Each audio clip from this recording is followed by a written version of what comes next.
Friends, greetings, Helldivers! Today we're gonna talk about the most important part of the SEAF army, which is the Navy. Let's get into the details. First off, to be clear, SEAF Navy isn't the stuff in the water. No submarines, no aircrafts. Stuff like that probably don't even exist because, well, they are pretty much useless within the universe. The SEAF Navy is the stuff in the space, including super destroyers. Basically any spaceship. And why it's the most important part, I think it's pretty obvious. Not even about the war. They're everything even within the civilians. It's all of the logistics, all of the transport, all of everything connecting two planets. And when it comes to war, it's also all of the offense and defense.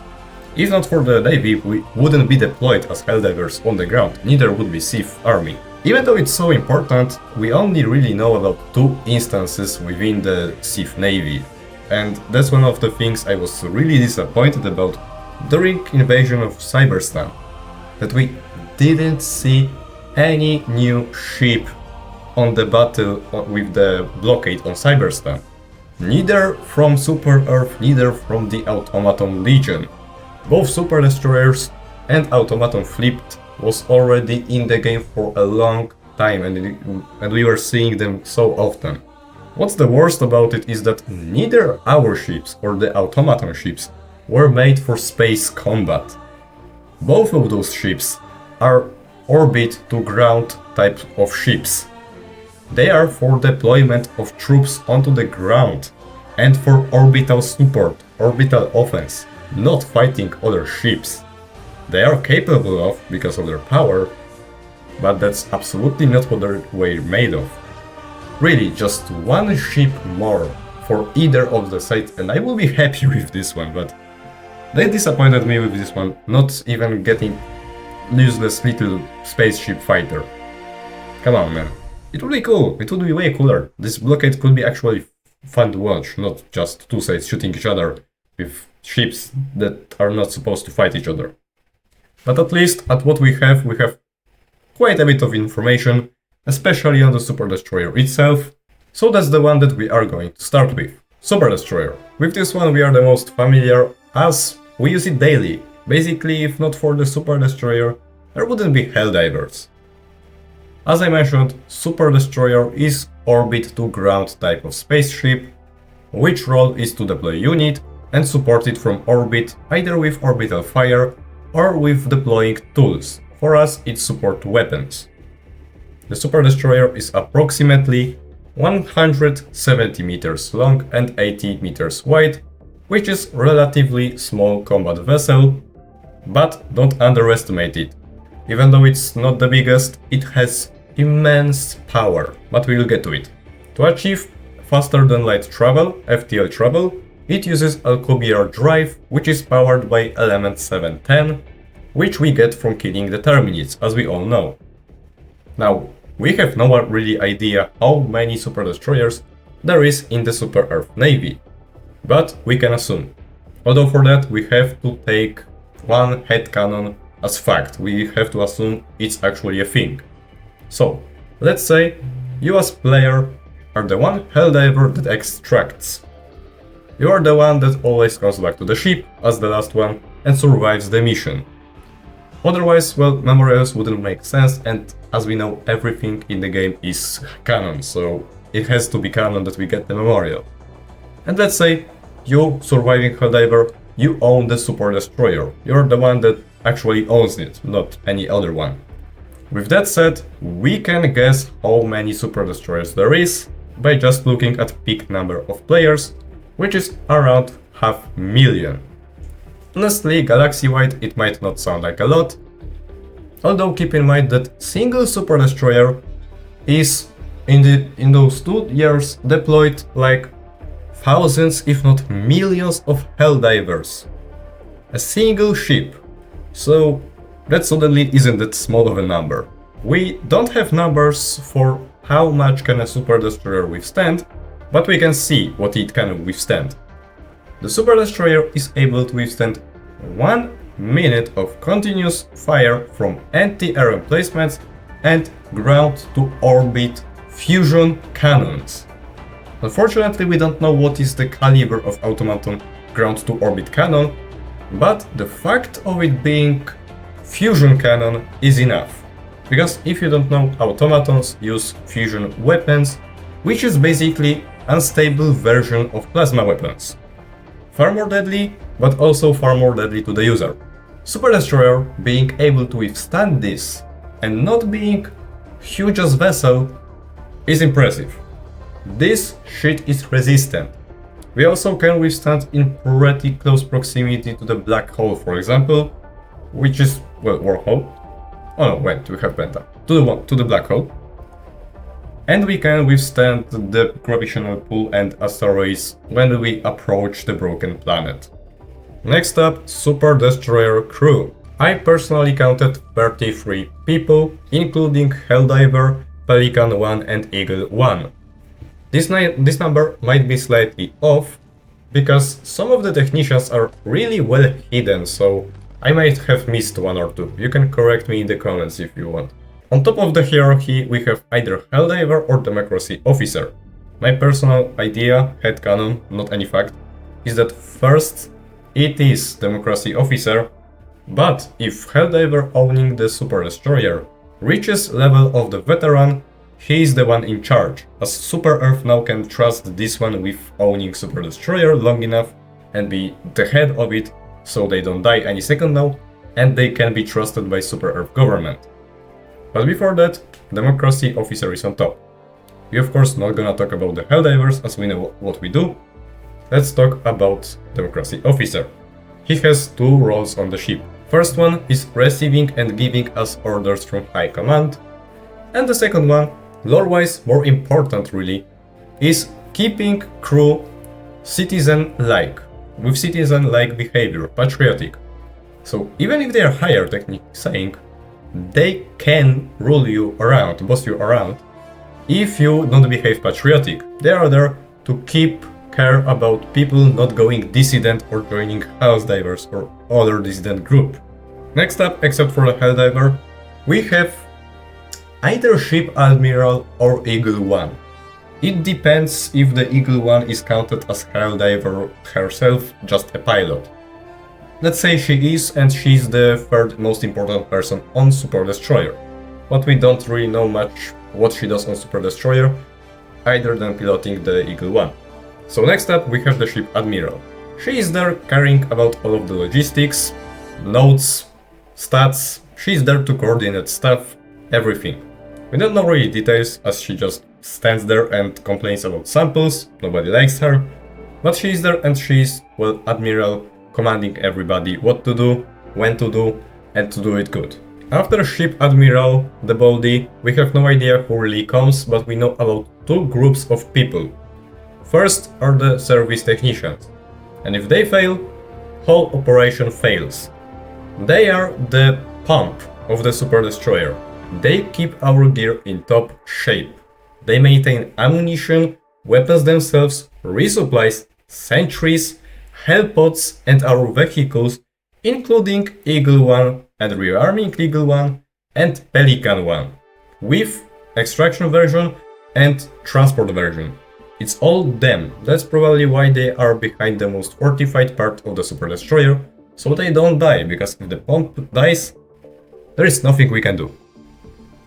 And the second one, a little bit more boring, but for sure more annoying, is the bridge. People on the bridge operate our red stratagems. They aim, they shoot, or they send the Eagle 1 to do her job. But there is one named character from them, which is Mission Overview. Yes, this is the guy that keeps telling you, warning, you're in range of enemy artillery. It's this one. It's one of the dudes on the bridge, because, well, there isn't really any other person that there could be that says it. So, the bridge is kinda boring and, well, annoying. Now interior. We are not even close to being done about the Super Destroyer. The fun stuff, the power is still yet to come. But anyways, if you look at this terminal, it labels 5 segments of interior, even though they are not all segments. It labels Robotics Workshop, Engineering Bay, Hangar, Bridge, and Patriotic Administration Center, which is the one that the terminal is in. we're gonna go about them from all the end, and we will progress to the bridge. Starting with the hangar.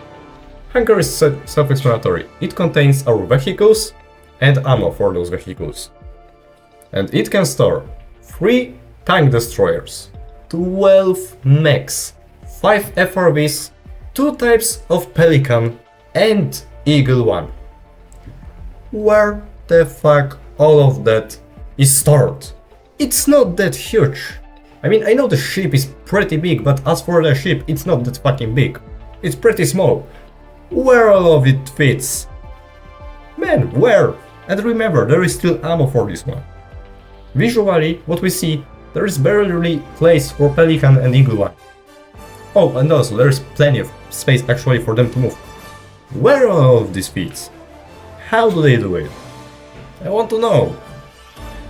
But except for that, it's basic hangar. Nothing to talk about here. Next up, we have the robotics workshop, and here I am not really sure what they do exactly, but I think it's all about optimization of sentries, helipod steering, and about the guard dogs. Everything related to the AI of those parts is in robotics workshop. We also can see that it's part where they maintain their own tools, like those mechanical arms working on other stuff. On the engineering bay, we have actually building process of defensive stratagems and helipods, and some of the energy-based weapons are also made there, except of course for the weapons from the warbots.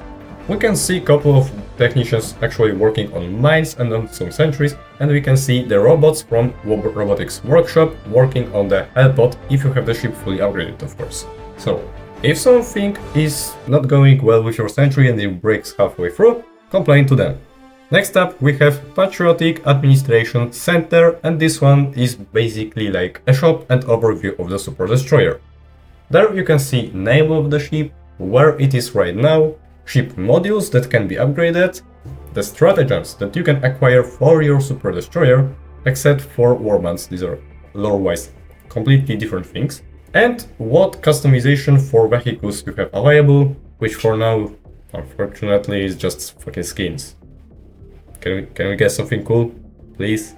There is not really else to say here, it's basically a shop for upgrades for the Destroyer, just like it is in the gameplay.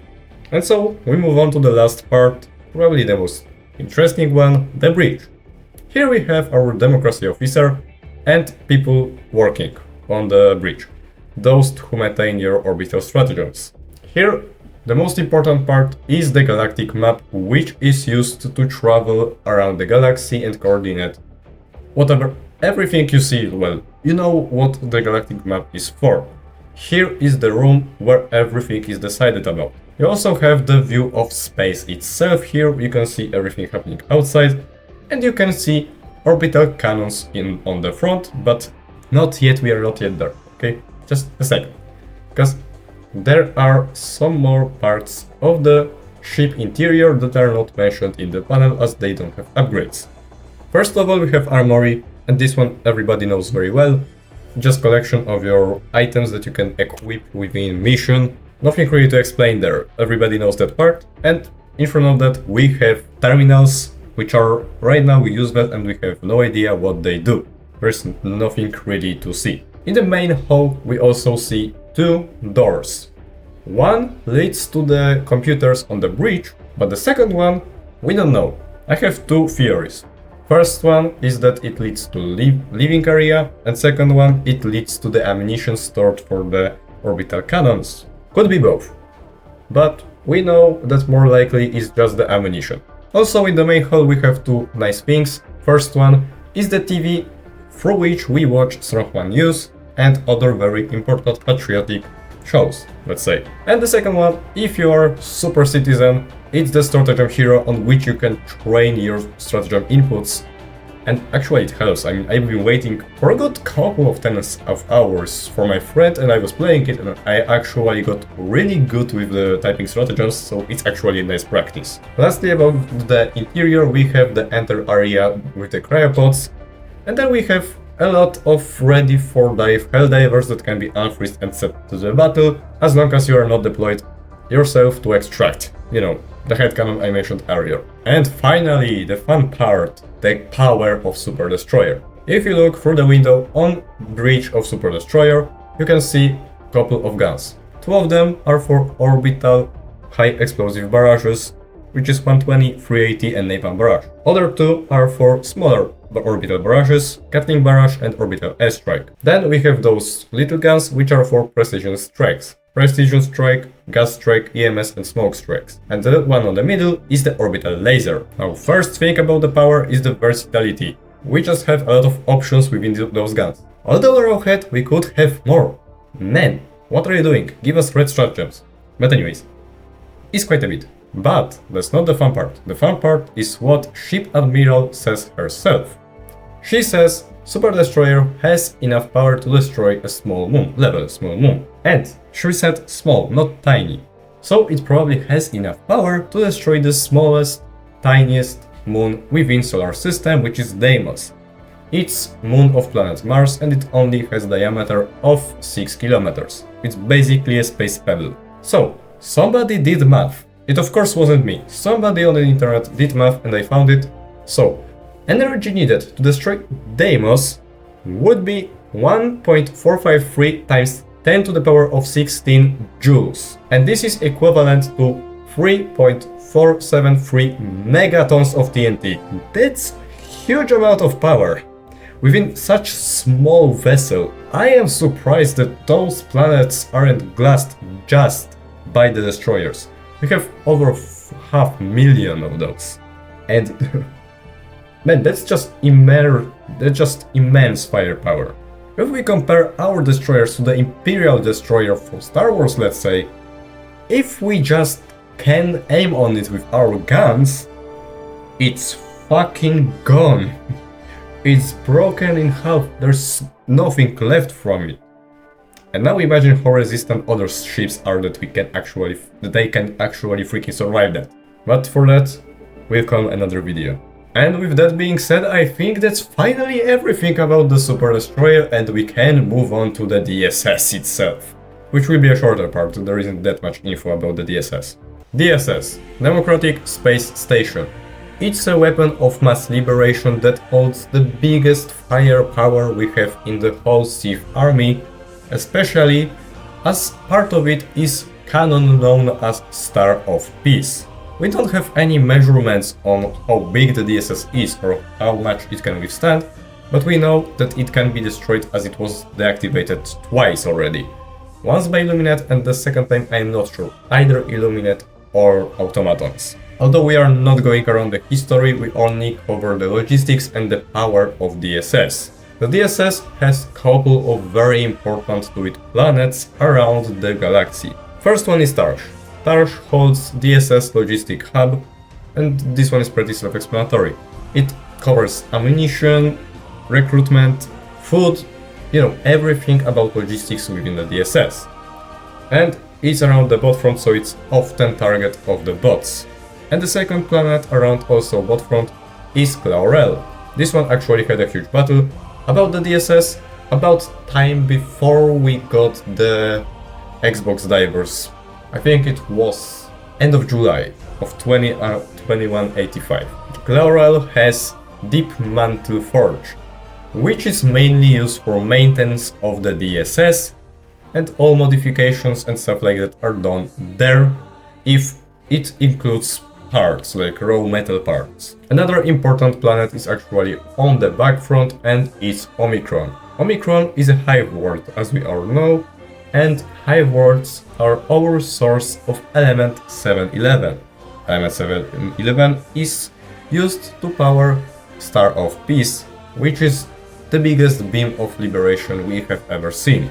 But to this one we will get. The last from the most important planets for the DSS is Afoi Bay. There you have Pandora Base. Pandora Base is base that holds dissidents and gives them second chance for Super Earth. They maintain Star of Peace. They reload it, pour the fuel and maintain it. We don't really know much about logistics other than planets, as planets are part of major orders usually. We know though that the DSS is run by over 1.3 million skilled Super Earth workers under control of 10 ship admirals. Our body on the ship is jealous about them. And we also know that there are no toilets to cut budget.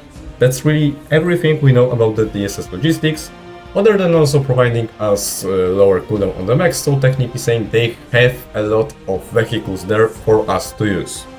Battle-wise though, DSS is operated by the Helldivers. They decide where the DSS goes to help with liberation or defense, and what actions are funded. The DSS position is decided over 4 hour vote.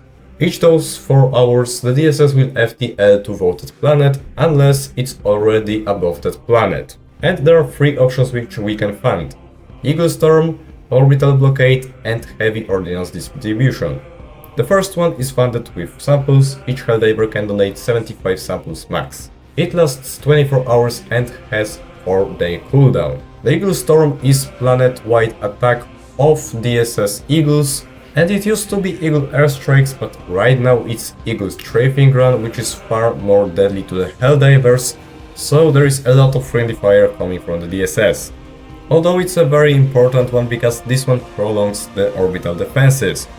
We can, for example, make 24-hour planetary defense into 48-hour normal length defense, or the 48 hard defense into 72 hours defense. We have way more time and we can actually defend those planets. It has clutched a lot of times. The second one is Orbital Blockade. This one makes the planet that the DSS is orbiting around unable to send attacks to other planets. Not only that, it also gives us Hellpod space optimization by basic, so we can actually use other booster. This one is founded with requisition slips.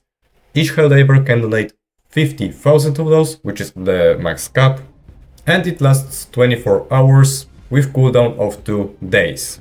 Last one is Heavy Ordnance Distribution, which was changed from Planetary Bombardment, which right now is used rarely. The Planetary Bombardment is the planet-wide 380 bombardment, and it used to give additional 1 reinforcement budget and FX 12 shield generator relay for free. Right now we have the Heavy Ordnance Distribution, which gives us access for free orbital 380mm barrage that we call by ourselves, but it also accelerates liberation campaigns. Each Helldiver can donate 50 rare samples for this one, and it will last 24 hours with cooldown of 5 days. There also is even more rare than Planetary Bombardment, which was last used on the Cyberstun with a huge nerf, by the way. We didn't get any reinforcements and any shield generator relays for free. But there is second one, Eagle Blockade. This one was only used by the DSS for battle for Super Earth. This one is a combination between the Blockade and Eagle Storm, because it deployed Eagle Strafing Runs with additional Hellpod space optimization without the orbital blockade. So it was the pure help for a whole week on Super Earth. And finally, we are getting close to the end with the last category, Power of the DSS. And this is one of the things I was very disappointed about during Battle of Cyberstun, the second thing. At the end we were raising the planet, and it was just a random 380 shell every now and then.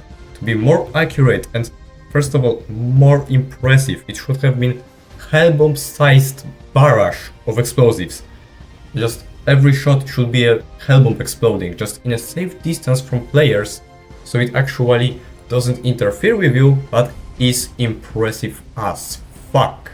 It would be just so much more accurate and so much more fun, and it would also help with you, with Vox's engines and some side objectives, but no, Arrowhead is boring. Anyways, we know that DSS is capable of destroying moons, raising whole planets, whatever. It's not even the most interesting part. The most interesting part is the Star of Peace. Like I mentioned, it uses E711, more exactly, synthesized version of E711, which is Dark Fluid. Dark Fluid generates enormous amounts of energy. In fact, the energy is so huge we had to develop specific type of shield for the DSS so it doesn't melt itself while firing the Star of Peace. We had to invade uninhabitable planets to get material for this. This time I did the math myself. Let's assume penta was about size and mass of Earth. I used formula by Einstein, E equals mc squared, where c is constant, m is mass of the target, and E is the mass energy.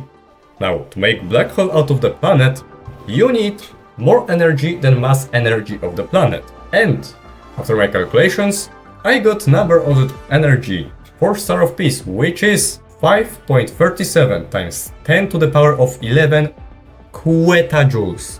Fucking quetajoules. And quetajoules are the biggest number in SI system, and it still has to be times 10 to the power of something. I don't think even that this amount of power is possible physically. I mean energy. Power is different thing, my bad. You know the Star Killer from Star Wars sequels? It was the Death Star 3 basically.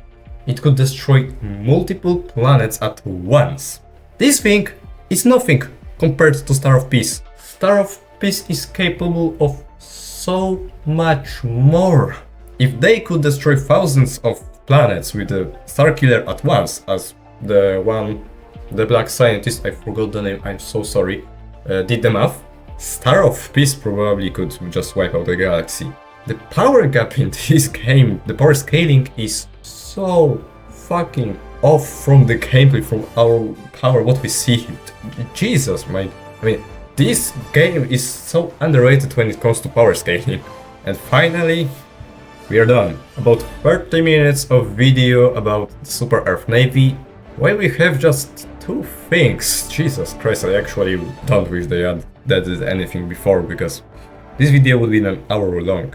I will be late with posting this one by a day, because I can't edit it today. I would have no sleep and I have to wake up tomorrow. But yeah, that's the power of our navy. We are so fucking overpowered, but Arrowhead just doesn't use that. I mean, shouldn't have said everything is canon, you know? I mean, it's not even that, they just did it. They just don't realize what they have done. Such a power scale here. But I don't mind, I really like making lore videos, even if nobody is going to watch this one for such long time. There is really surprising amount of details that we have about the Super Destroyer. Anyways, I will be seeing you in the next one. Next one will be, I think, focused on the new warband. We will see. See ya, Helldivers.